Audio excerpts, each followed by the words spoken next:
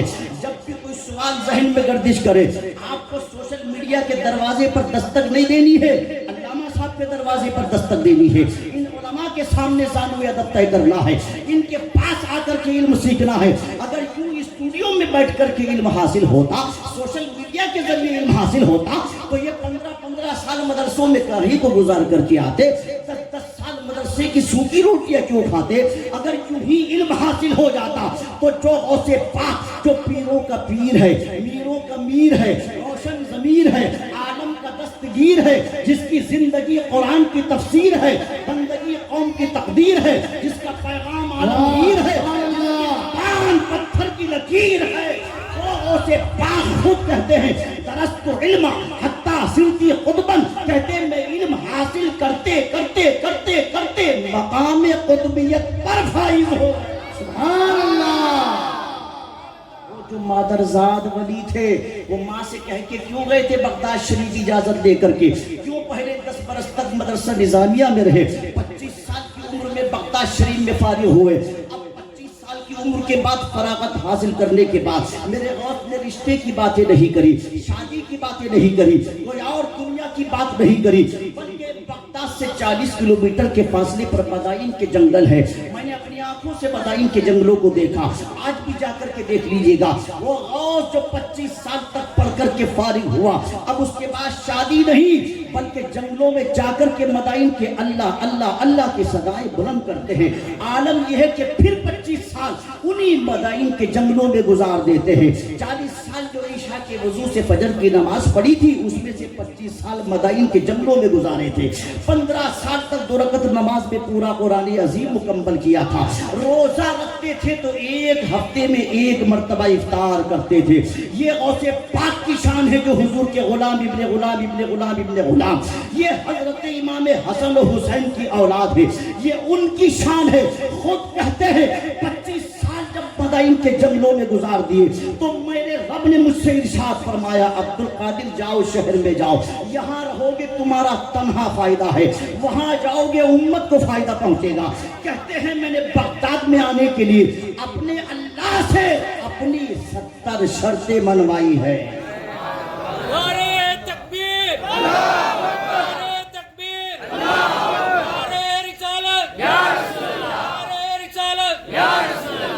کیسے منوائی؟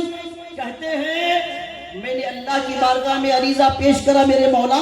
ایک دن شیخ علی بن حیدری نے کہا حضور ان 70 میں سے کوئی ایک بتا دیجئے, ان 70 شرطوں میں سے کوئی ایک شرط بتا دیجئے, ایک عرض بتا دیجئے جو مولا کی بارگاہ میں رکھی تھی.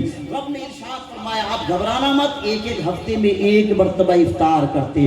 اور اس کو میرے امام نے کہا تھا قسمیں دے دے کے کھلاتا ہے پلاتا ہے تجھے, دے دے کے کھلاتا ہے پلاتا ہے تجھے, پیارا اللہ تیرا چاہنے والا تیرا, راہ کیا مرتبہ اے غوث ہے بالا تیرا, اونچے اونچوں کے سروں سے قدم آلا تیرا, سر بھلا کیا کوئی جانے کہ ہے کیسا تیرا, اولیاء ملتے ہیں آنکھیں وہ ہے طلبہ تیرا, کیا دبے جس پہ حمایت کہو پنجا تیرا, شیر کو خطرے میں لاتا نہیں کتا تیرا. یہاں خطرے سے مراد ڈر نہیں ہے, خطرہ خاطر سے ہے. خاطر طبیعت کو کہتے ہیں, نیچر کو کہتے ہیں. کیا دبے جس پہ حمایت کہو پنجا تیرا, شیر کو خطرے میں لاتا نہیں کتا تیرا. شیخ علی بن حیدری نے کہا حضور ایک تو بتا دیجیے اس میں سے کون سی شرط ہے. ارشاد فرماتے ہیں سنے, میرے اللہ سے ان 70 میں سے ایک شرط, ایک عرض یہ کری, اے میرے مولا میرے مریدوں کو اور مریدوں کے مریدوں کی روحوں کو اس وقت تک قبض نہیں فرمانا جب تک کہ وہ توبہ نہ کر لیں, جب تک کہ وہ توبہ نہ کر لیں. قادری لکھنا بڑا آسان ہوتا ہے نام کے آگے, قادری بننا بڑا مشکل ہوتا ہے. اسی لیے میرے امام نے اوریجنل قادری ہو کے بھی کہا تھا قادری کر قادری رکھ قادریوں میں اٹھا, قادری کر قادری رکھ قادریوں میں اٹھا, قدر عبد القادر قدرت نما کے واسطے. بڑا مشکل ہے اوریجنل قادری بننا. ٹاپک میرا یہ نہیں ہے مگر اس لیے بتانا چاہتا ہوں. اب مجھے جملہ میں آپ کو دے رہا ہوں, حفاظت کیجئے گا. مجھے بتاؤ جو دن رات سوشل میڈیا میں گھسے ہوئے, جو دن دن رات ٹویٹر کے ذریعے، واٹس ایپ کے ذریعے، فیس بک کے ذریعے، سمجھے، اور کسی چیز کے ذریعے دن رات اپنے وقت کے محقق کے اعلیٰ بنے ہوئے ہیں. کبھی اعلیٰ حضرت کی شان میں گستاخی، کبھی محبوب سمنہ کی شان میں گستاخی، کبھی میلاد النبی پر شرک کے فتوے، کبھی جلوس پر شرک کے فتوے، کبھی جھنڈے لگانے پر شرک کے فتوے. انشاءاللہ میں ایک چیز کو ثابت کروں گا قرآن و حدیث سے. سنیے بات یہ ہے، ایک جملے میں پورے مفہوم کو نکال کے پیش کر رہا ہوں. یاد رکھو، جن کو مشہور ہونے کا بخار چڑھا ہے سوشل میڈیا کے ذریعے، دنیا چاہتی لوگ مجھے جانے، لوگ مجھے پہچانے، میں ان سے پورے ملک میں جملہ کہتا ہوں، سنیے، مشہور ہونا کمال نہیں ہوتا ہے، مقبول ہونا کمال ہوتا ہے. بہت اچھے، بہت بات نہیں ہوتی ہے، مقبول ہونا بڑی بات ہوتی ہے. اگر غوث پاک جس طرح 25 سال تک مدائن کے جنگلوں میں گئے، غوث پاک نے کیوں نہیں سوچا جب دنیا کو کٹ آف کر دوں گا، اہل بغداد سے رشتہ منقطع ہو جائے گا، تو مجھے کوئی جانے گا کیسے، مجھ کو پہچانے گا کیسے، لوگ سلسلے میں کیسے داخل ہوں گے، مرید کیسے بنیں گے، فالوور کیسے ہوں گے. مگر سنے، جس غوث نے 25 سال تک بغداد کو کٹ آف کیا، اللہ پاک نے قسمیں دے دے کہ بغداد میں بھیجا، وہ غوث جو دنیا کو تر کر کے مدائن کے جنگلوں میں پہنچا تھا، آج میرے اللہ نے اسی غوث کی 11ویں گھر گھر میں کروا دی.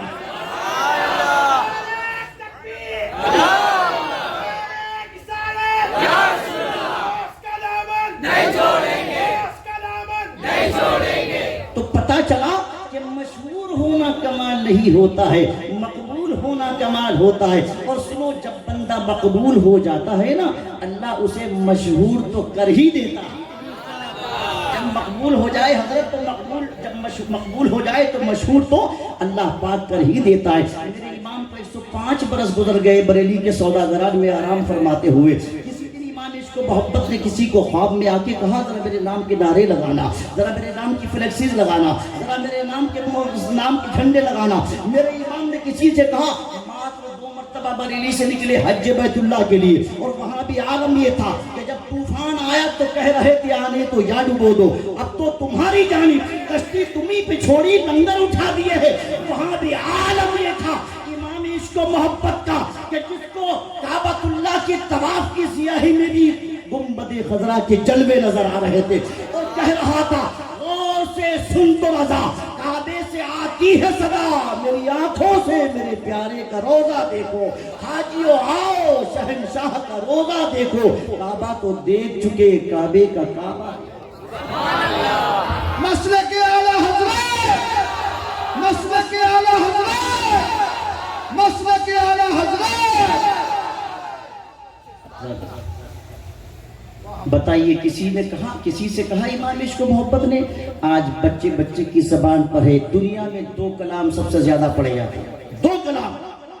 ایک قصیدہ بردہ شریف، مولایا صلی وسلم جزاک اللہ، قصیدہ بردہ شریف دنیا میں سب سے زیادہ، اور دوسرا کلام دنیا میں سب سے زیادہ پڑھا جانے والا اعلیٰ حضرت کا سلام مصطفیٰ کے لاکھوں سبحان اللہ سب سے زیادہ پڑھا جاتا ہے. کیوں؟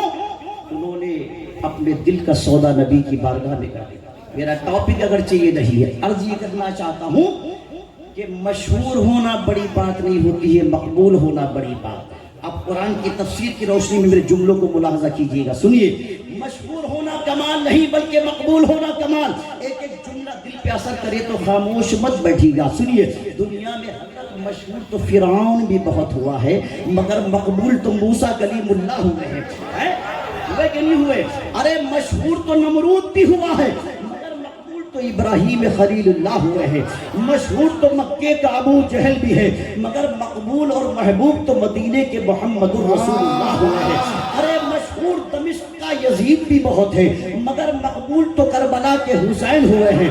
مشہور تو کوفے کا حجاج بھی بہت ہے، مگر مقبول تو بغداد کے غوث الاعظم ہوئے ہیں. مشہور دلی کا پرتھوی راج بھی ہے، مگر مقبول تو اجمیر کے غریب نواز ہوئے ہیں. مشہور بھوپال کا صدیق حسن خان بھی ہے، مگر مقبول تو بریلی کے احمد رضا خان ہوئے. سبحان اللہ. مشہور ہونا کمال نہیں ہوتا ہے، مقبول ہونا کمال ہے نا. جو مقبول ہو جائے میرا رب اسے مشہور بھی کر دیتا ہے۔ میری باتوں سے اتفاق ہے آپ کو؟ میری باتیں سمجھ میں آ رہی؟ آگے بڑھوں، اجازت ہے؟ اجازت ہے۔ لِتُؤْمِنُوا بِاللَّهِ وَرَسُولِهِ، ایمان لاؤ اللہ اس کے رسول پر۔ اب ایمان لاتے ہی رب نے یہ نہیں فرمایا کہ چلو مسجد پڑھو نماز۔ ایمان لانے کے بعد فوراً یہ مطالبہ نہیں کیا کہ چلو حج و صدقات و زکوٰۃ و خیرات ان پر عمل کرو، نہیں۔ علماء تشریف رکھتے ہیں مجھ سے زیادہ قابل، سنیے، لِتُؤْمِنُوا بِاللَّهِ وَرَسُولِهِ، جب ایمان لے آؤ، جب تمہارا سینہ محبت کا مدینہ ہو جائے، جب تمہارا دل عشق رسول پہ چور ہو جائے، جب تمہارا سینہ عشق رسول کا مدینہ بن جائے، قرآن کی آیت کریمہ کی ترتیب دیکھیے۔ اب رب نے فرمایا سب سے پہلی ذمہ داری اور رسپانسبلٹی یہ ہے وَتُعَزِّرُوهُ وَتُوَقِّرُوهُ، تم اب سب سے پہلے میرے محبوب کی تعظیم کرنے والے بن جاؤ، ان کی توقیر کرنے والے بن جاؤ۔ اور یہ حکایت نہیں کسی مولانا کی کتاب کا واقعہ نہیں، یہ اللہ کا قرآن ہے جس کا نازل کرنے والا تنزیل من رب العالمین، رب العالمین ہے۔ یہ عرب کے کسی شیخ پر نازل نہیں ہوا، ندوہ کے کسی شیخ الحدیث پر نازل نہیں ہوا، دیوبند کے کسی مولانا پر نہیں ہوا، بریلی کے کسی مفتی پر نہیں ہوا، خود قرآن سے پوچھو۔ اللہ کا قرآن کہتا نزل علی محمد، ہم نے قرآن کو محمد عربی پر نازل فرمایا۔ اس کا راوی بھی کمزور نہیں ہے، بڑا مضبوط ہے، جس کو نسیان بھی نہیں ہوتا، بھول بھی نہیں ہوتی، وہ گناہوں سے پاک ہے، وہ معصوم عن الخطا ہے، وہ نوری مخلوق کا سردار، جس کے بارے میں قرآن نے کہا نزل بہ الروح الامین، ہم نے اس کو جناب جبرائیل امین کے ذریعے نازل کیا۔ تو نازل کرنے والا رب العالمین، جن پر نازل ہوا وہ رحمت للعالمین، جو لے کر کے آیا وہ جناب روح الامین، اور جس کو نازل کیا اسی کو کہتے ہیں قرآن مبین۔ کیا فرمایا وَتُعَزِّرُوهُ وَتُوَقِّرُوهُ، تعظیم کرنے والے بنو اور توقیر کرنے والے بنو۔ اب جب تم تعظیم والے بن جاؤ، اب کہا وَتُسَبِّحُوهُ بُكْرَةً وَأَصِيلًا، اب صبح و شام رب کی تسبیح کرو، اب تم نمازوں کی پابندی کرو، اب تم زکوٰۃ بھی دو، جو استطاعت رکھتے ہیں جن پر زکوٰۃ فرض ہے، اب تم استطاعت والے ہو تو حج بھی کرو، اب تمہارا نماز روزہ حج و زکوٰۃ و صدقات و خیرات اللہ کو پسند آ جائے گا۔ اب ہمارے اور آپ کے جھکنے کو میرا اللہ عبادت بنا دے گا۔ ورنہ مجھے بتاؤ عبادت نام کس چیز کا ہے؟ تو سنیے، صلو کما رأیتمونی اصلی کی روشنی میں نماز بھی نام ہے تو مصطفیٰ کی اداؤں کا نام ہے۔ ادائیں مصطفیٰ سے جتنا زیادہ مل جائے اللہ اسی کے جھکنے کو عبادت بنا دیتا ہے، پیشانی کے رکھنے کو سجدہ بنا دیتا ہے، کھڑے ہونے کو قیام بنا دیتا ہے، سمجھے بیٹھنے کو قعدہ بنا دیتا ہے، جس کی ادائیں مصطفیٰ کی اداؤں سے مل جائے۔ ورنہ کون کہتا ہے یہ نسخہ کس نے تجویز کرا معاذ اللہ کہ حضور کا خیال آ گیا تو نماز نہیں ہوگی؟ ہم یہ کہتے ہیں جب تک خیال نہ آئے تو نماز شروع نہیں ہوتی ہے، آئے گا تو بندہ سوچے گا میرے مصطفیٰ ہاتھ ایسے اٹھاتے تھے، سرکار نیت ایسے باندھتے تھے، مصطفیٰ رکوع ایسے کرتے تھے، سرکار جلسہ ایسے کرتے تھے، حضور سجدہ ایسے کرتے تھے، مصطفیٰ قعدہ ایسے کرتے تھے۔ جس کی ادائیں جتنا مصطفیٰ کی اداؤں سے مل جائیں گی اللہ اسی کی نماز کو کمال عطا فرمائے۔ سبحان اللہ۔ حضرت عثمان غنی کو کسی نے دیکھا کہ مسجد نبوی میں وضو کرنے کے بعد ایک گوشے میں کھڑے ہو کے حضرت مسکرا رہے تھے۔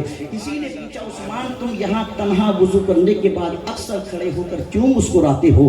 اکیلا بندہ مسکراتا ہے نا تو لوگ اس پر شک کرتے ہیں، اس کے مائنڈ پر ڈاؤٹ ہوتا ہے، اس کا مائنڈ ڈسٹرب ہونے کا خطرہ ہوتا ہے۔ پوچھا عثمان یہ تنہا تنہا تم کس لیے مسکرا رہے ہو؟ جواب سنو جو عقیدے کو فریش کرتا ہوا نکلے گا۔ عثمان غنی نے جواب دیا مجھ سے پوچھتے ہو میں وضو کر کے یہاں تنہا کھڑے ہو کے کیوں مسکرا رہا ہوں؟ اس کو چھوڑو، بات یہ ہے کہ ایک دن میں نے وضو کرنے کے بعد اپنے نبی کو یہاں کھڑے ہو کے مسکراتے ہوئے دیکھا تھا۔ اب سرکار کیوں مسکرائے ہوں گے یہ سرکار جانے، غلام تو نبی کی سنت ادا کرا۔ حضرت عبداللہ ابن عمر کو کسی نے دیکھا ایک اونٹنی کی لگام پکڑ کے گھما رہے تھے ریگستان میں، اور ایک روایت تھی کہ